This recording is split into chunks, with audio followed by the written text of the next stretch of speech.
שלום, כאן אופי דדוש. מה שאנחנו רואים את הבניינים האלה מאחור זה רחוב סיני, זה המרכז לשירותים חברתיים, זה הבניין הגבוה, בניין גבאי בסקי א', ופה הכיכר שעדיין לא נבנתה, אבל יש לה כבר סימון. ועכשיו אנחנו רואים שלושה מנופים.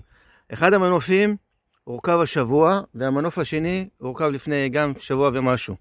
מה שאנחנו רואים ממול זה האזור של רמת פנקס, פנינת איילון. בואו ננסה לקרב מעט. פנינת איילון, תראו, עדיין בבנייה. יש שם לפחות 10 מנופים שם.